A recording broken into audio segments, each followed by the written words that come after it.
Hello guys, welcome to our channel. மறக்காம சேனலை subscribe பண்ணிட்டு வீடியோ பாருங்கள். யாரும் வீடியோ ஸ்கிப் பண்ணாதீங்க, வீடியோ ஃபுல்லாக பாருங்கள். இன்றைக்கி நிறைய சம்பவம் நடந்திருக்கு.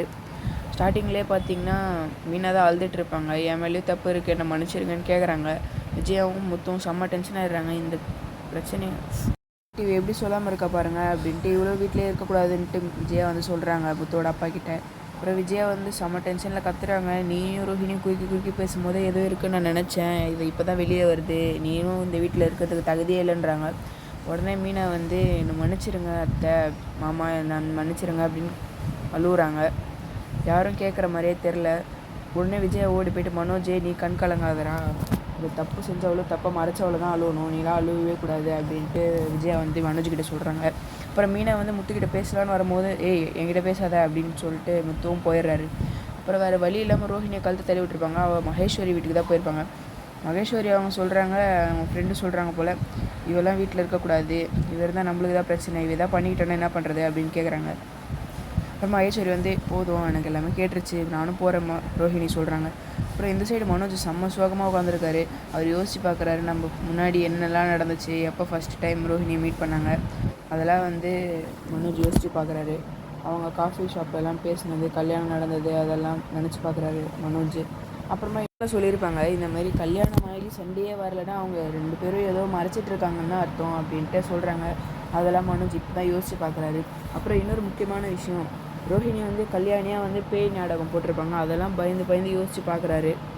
என்னடா இவ இப்படி பண்ணிட்டாலேன்னு யோசிச்சுட்டு பார்த்துட்டு இருக்காரு. அப்புறமா இந்த சைடு ஸ்ருதி வந்து ரோஹிணியாக இப்படி ஒரு காரியம் பண்ணாங்க, ரோஹிணி இதுக்கு மேலே ரோஹிணியே கிடையாது, கல்யாணம் மாறிட்டாங்களா அப்படின்னாங்க.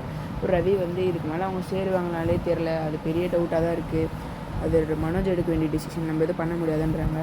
அது அப்புறமா மனோஜ் வந்து ஆல்பம்லாம் பார்க்குறாங்க, ஃபோட்டோவில் என்ன பண்ணுறாங்கன்ட்டு நல்லா சந்தோஷமாக இருக்கிறதெல்லாம் பார்க்குறாங்க. மனோஜ் ரொம்ப ஃபீல் பண்ணுறாரு. அவர் ஓரளவுக்கு மேலே ஃபீல் பண்ணி டென்ஷன் ஆகிட்டு மொத்த ஆல்பத்தையும் கிழிச்சு தூக்கி போடுறாரு. ஃபோட்டோ ஃப்ரேம் எல்லாத்தையும் டமால்னு குழி தூக்கி போட்டு, எனக்கு இப்படி ஒரு காரியத்தை பண்ணிட்டே, எனக்கு துரோகம் பண்ணிட்டேன்னு கத்துறாரு மனோஜ். அந்த அலுவில் வந்து போயிட்டார். அந்த நேரம் தான் கரெக்டாக பார்த்திங்கன்னா விஜயா வந்திருப்பாங்க. இது என்னடா இப்படி அழுவுறன்ட்டு விஜயாவும் ஃபீல் பண்ணுறாங்க.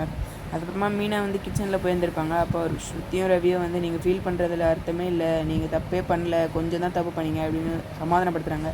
எல்லாத்தையும் போய் சாப்பிட கூப்பிட்றாங்க. யாருமே சாப்பாடு வேணான்றாங்க. அப்புறம் விஜயாக்கிட்டையும் கேட்குறாங்க. அவள் வந்து எனக்கு சாப்பாடு வேணாம், அவள் கையால் செஞ்சதெல்லாம் நான் சாப்பிட முடியாது, எதனா ஏற்றி போட்டானா என்ன பண்ணுறது அப்படின்ட்டு விஜயாவும் டென்ஷனில் இருக்காங்க. அதுக்கப்புறமா மனோஜ்கிட்டையும் போய் கேட்குறாங்க, நீ சாப்பிட வரியாடான்னு கேட்குறாங்க. மனோஜும் வந்து இல்லை நான் சாப்பிட்ல, எனக்கு வேணாம் அப்படின்ட்டு வருத்தத்தில் சொல்கிறாங்க. ரவி ஸ்ருதி ரொம்ப சேடாக இருக்காங்க. அப்புறம் ரவி ஸ்ருதி வந்து சொல்கிறாங்க மீனா கிட்ட, யாருமே சாப்பிட வரலன்னு நான் என்ன பண்ணுறது, நான் சாப்பிட போகிறேன்றாங்க.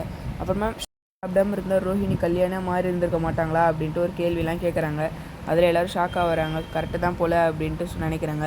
அப்புறம் ரோஹிணி வந்து மகேஸ்வரி வீட்டிலேருந்து துரத்தினோடனே வித்யா வீட்டுக்கு போய் உட்காந்துருப்பாங்க.